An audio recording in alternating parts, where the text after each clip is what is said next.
The Guild of Students at the University of the West Indies Mona campus says it has managed to reduce deregistration by nearly 100% this semester. The Guild says following public outrage last year, following the deregistration of several students for failing to pay tuition fees in full or entering a payment plan, it held discussions with the Uwi administration to prevent a recurrence. Guild President Christina Williams says talks were held early with the university and concessions agreed.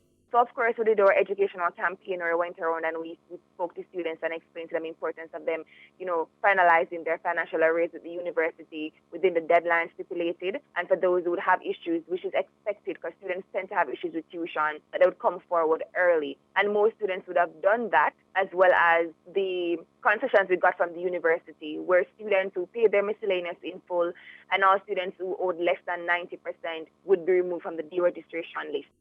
The Guild president says following the agreement, hundreds of students were still facing deregistration. 300 students were still at risk of being deregistered even after we had those concessions.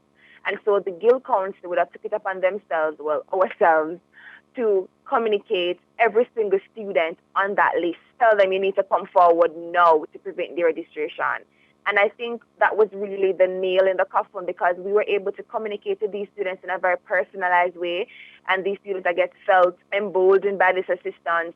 Most students came forward and had their issues resolved. And so that is why we were able to get the registration to reduce by almost 100%.